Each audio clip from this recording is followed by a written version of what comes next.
Hi guys, Roxanne here from Tiny Home Living. Chris is working on getting the tub plumbed in, and I'm actually going to light the wood stove and try baking a batch of cookies in the new wood stove because that's one thing I haven't done yet.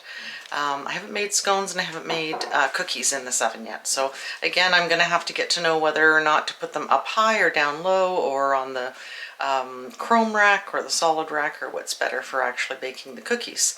And I'm sure I won't have any trouble finding any taste testers around here. So I'm going to do that today. I'm going to get the stove lit. I already have the cookie dough ready. So before I get started with that, I just want to ask you to like and subscribe, hit that notification bell, and share this video with your family and friends. Let's get going and make some cookies. Baking cookies and basically baking cookies in a construction site. But I can't wait till this place is done to play with that cook stove. So it's already at 3:25, so it's not going to take very long. Now just a reminder, when I lit the stove, I had the flue open all the way, and I had these vents open all the way. So once it's going good, I close the flue, and I close these all the way, and then I open them 2 or 3 turns so that there's still air getting in there, and that should get the temperature up pretty quick. Yeah, it went from 325 to almost 350 in just a few minutes, very few minutes. So this has actually quickly gotten up to 375, so I'm going to I have to remember not to do this with my bare fingers because I've done that before. So I'm going to open this a bit because it's getting too high for the cookies. So I'm going to put this in the oven.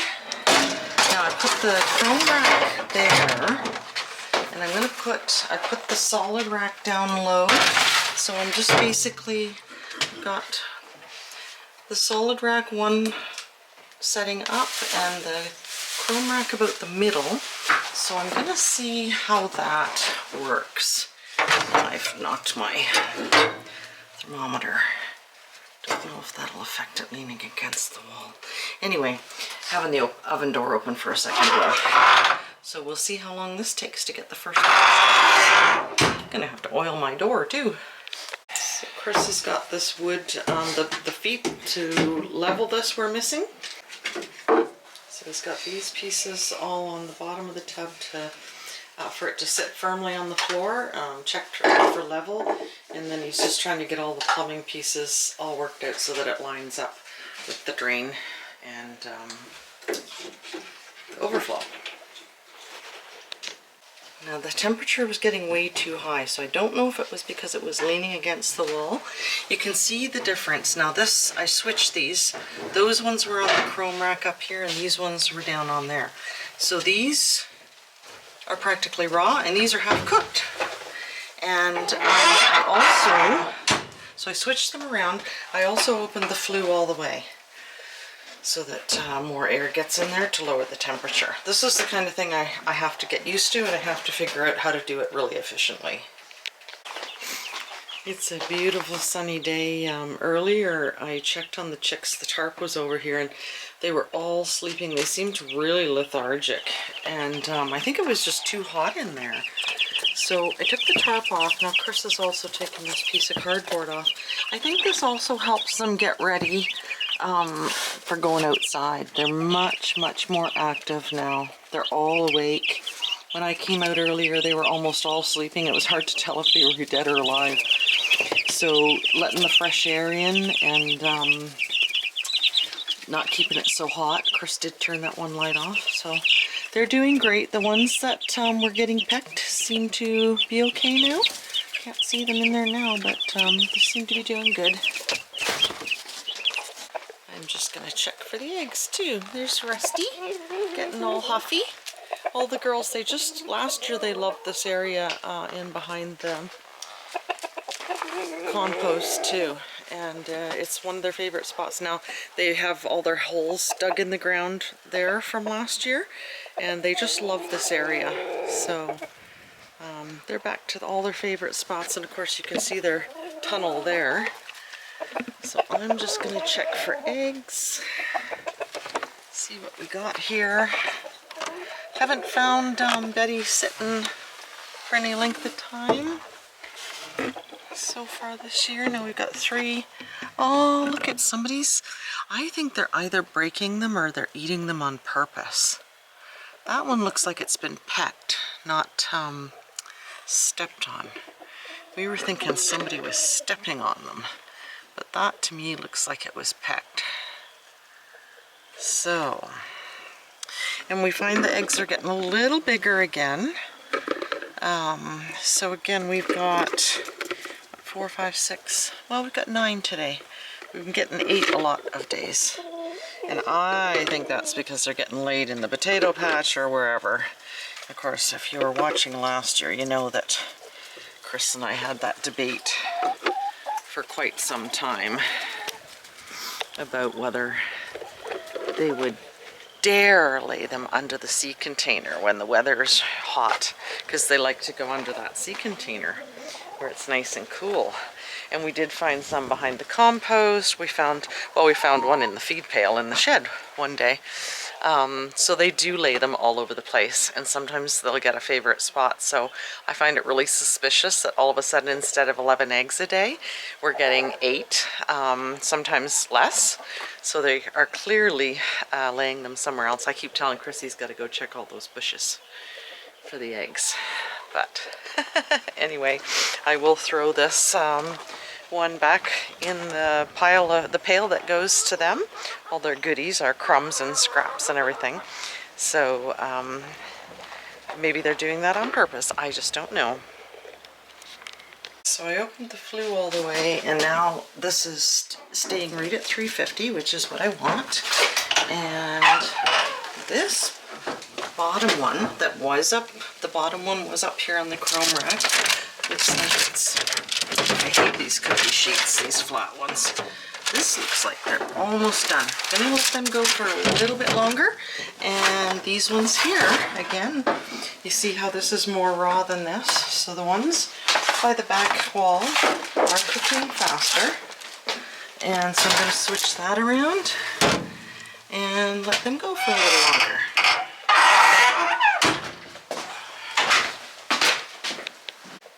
Now, one thing Chris did check on was the studs, because that concrete board is going to be going against it.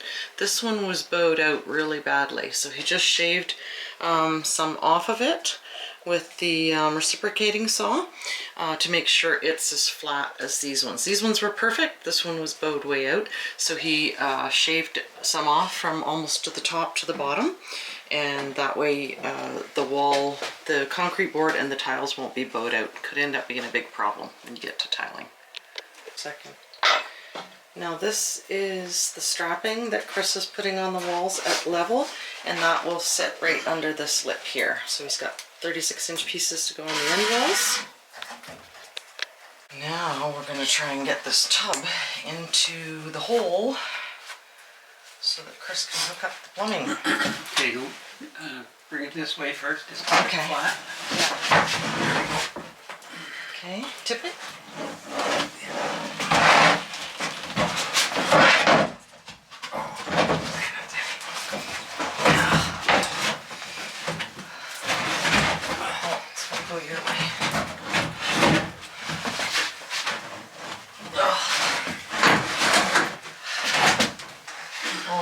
Mine's not up on that.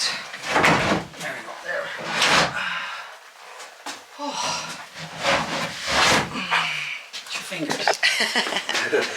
I can't believe I managed to do that without you getting my fingers. Okay. This tub looks absolutely massive now that it's in. Sitting. Do you want me to sit in it? We'll do the fat girl test. There. Let's see. Oh, there's a dead fly. The fat girl doesn't want to sit on the dead fly. It's good and solid on the bottom. Right? Yeah, yeah. Yep. Passed the fat girl test. I'd sit down, but then I'd have to get up. Oh, oh Tubby. I've waited so long for you.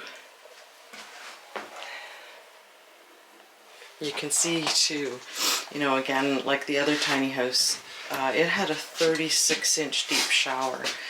The tub I put in the last place was 36 and this one's 34, so that gave us some wiggle room here. And we'll figure out what we're going to do to finish the edge of the wall off here. Because there won't be much. Like by the time you get the jamb on here, then there might only be room for like a little piece of trim. Or a full trim. Yeah. Right to the floor. Yeah, trim going right to the floor. Just Yep. put- And then we'll butt the tiles up against the trim that's here. It should work both sides. Yeah, Just make the yeah, trim that's where going to that work is. out good. It was so funny because this tub, I called the girl back because I thought I heard her in a conversation say she had another tub. And then I called her and she said, oh, but it's not a 36, Roxanne, it's a 34, which was hilarious because I had said to Chris it would be better if there was a 34 to have a little bit of wiggle room here. So, and then again, like I said, you got to plan your door openings because you can see how close to the door opening the countertop is here. So again, Chris might even have to notch the trim around the countertop here, but maybe not. Maybe we'll rip it the right width once the jamb is on. See what this width is. Okay, the timer has gone off and it's time to check these. Oh my goodness, those ones in the top look like they're burning. So I'm going to take them right off the pan. And the bottoms look really good. So I'm going to put them in. Those ones look really good for just another minute or so. So I took these ones off the pan to stop the heat. Now the temperature did spike right up. So again, that's the thing I have to get used to doing here. I did end up opening the flue all the way. So maybe when I'm baking, like at a 350 temperature, keep the flue open and get the fire going really good. Like I say, this is all a learning experience. So Chris has taken the bottom few pieces of tongue and groove off in the top toilet alcove to get the plumbing hooked up to the tub here. Just a bit of an inconvenience, but it makes it much easier for him. We've got the tub in here nice and solid and on the ledger board, and it's level, and so it's just easier for him to do it this way and have access to that. I keep forgetting to water these seeds in here, and I haven't done them for a couple of days. So, oh, there's my ceiling all down. Chris and I are going to try and put some strapping up. You can see how much the dirt has dropped down too, so I might have to sprinkle some more soil in there. Don't see any signs of anything sprouting up. Some of them have really dropped down. So, what's the temperature on this? It is, it's almost 35 Celsius in here. So, I might just have to put this tape away, because this is quite the mess now.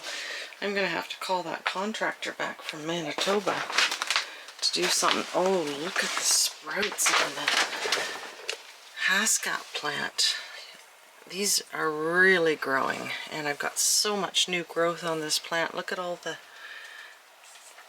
new bits. So tons of blossoms on this one.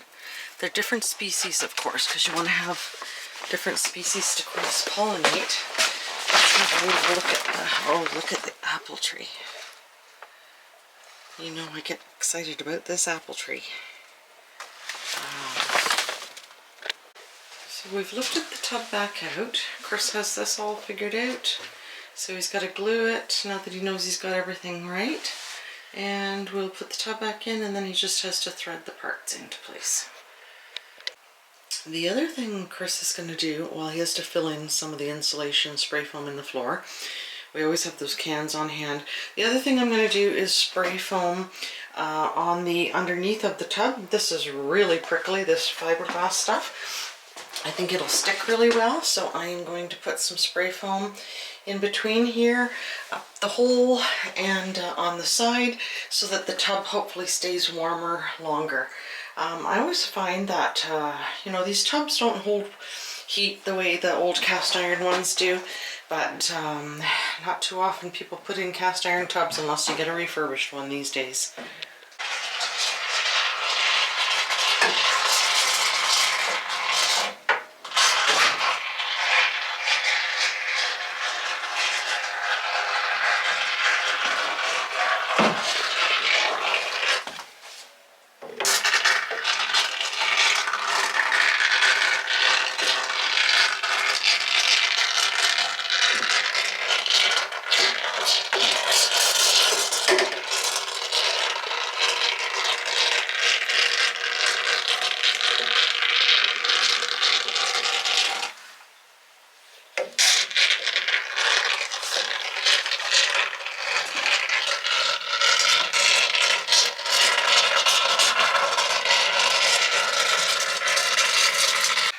Got this all filled back in where he cut some away.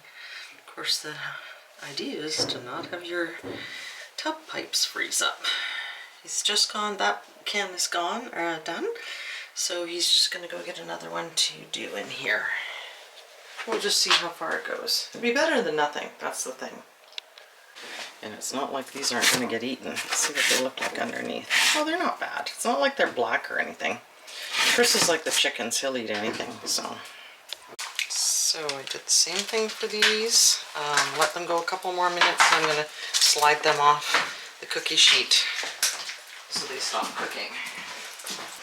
So this is the first tray and this is the second tray, and they're not really supposed to be this dark. Those ones are a little darker. I rescued these, I think. So again, they should be a lot lighter than this. And once again, we have a problem. Chris found a can of the spray foam, but it is a can that you need the straw for, and you can't find the right kind of straw. It's not the little red one, it's the other one that screws on. So he doesn't have any more that goes with the gun. So that's on the list for the next time we go to town, so I can't put the tub back in. But you can see how he also put marker on the wall when the tub was perfectly in place. He marked it with black marker everywhere that it was sitting because we know it was perfect in that spot and everything will screw together properly. So he marked that everywhere, and that way we can make sure we put it back exactly where it was. Meanwhile, we have to leave it out here now. Well, like I said, they're a little bit darker than I like them, but they're great. Those ones are a little fluffier. I might have to break one of these open and see what... Yeah, that looks great too. Get in my belly. So the oven is down to 350, so I'm going to put this last batch in.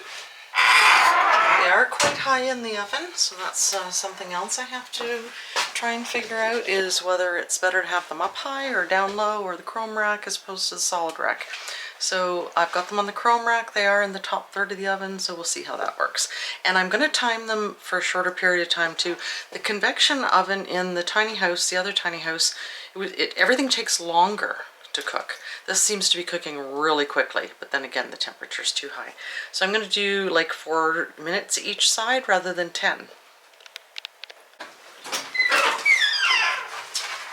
So that's much better. That's after 4 minutes. Just going to turn them around, put them on for 5 minutes and see what happens. Temperature's at the right temperature now, so that's the important thing. Well guys, all in all, I call that a really good day again. Got the tub in here, got the plumbing all done, which is a big job. It's all that stuff, you know, that you can't see that's so important. And, you know, him having to cut away the insulation and get it all figured out. My brain simply can't work that way. So to me, it's a really big deal having that done. As soon as we get a can of spray foam, we can just lift that tub back into place and it is in there for good. And then we can get the concrete board screwed in place. And hard to say when the tiles are going to get done because, you know, it's getting to that point now where the weather is so beautiful. We're going to have to clean all the stuff out of the garden from last year that didn't get done and get that landscape fabric up, get the garden tilled, all the compost and everything in there. So there's going to be a lot of outdoor stuff coming up soon. I'm happy because the tub's in place, it's out of the way in the other sea can, and I can play with my stove any old time. I'm like Barbie with like off-grid homesteading accessories. So I'm super happy and really happy to have that plumbing done to get the tub in place. So we're done for today. Time to go make supper. Hope you enjoyed the video. Don't forget to like and subscribe, hit that notification bell, and share this video with your family and friends. And we'll see you next time.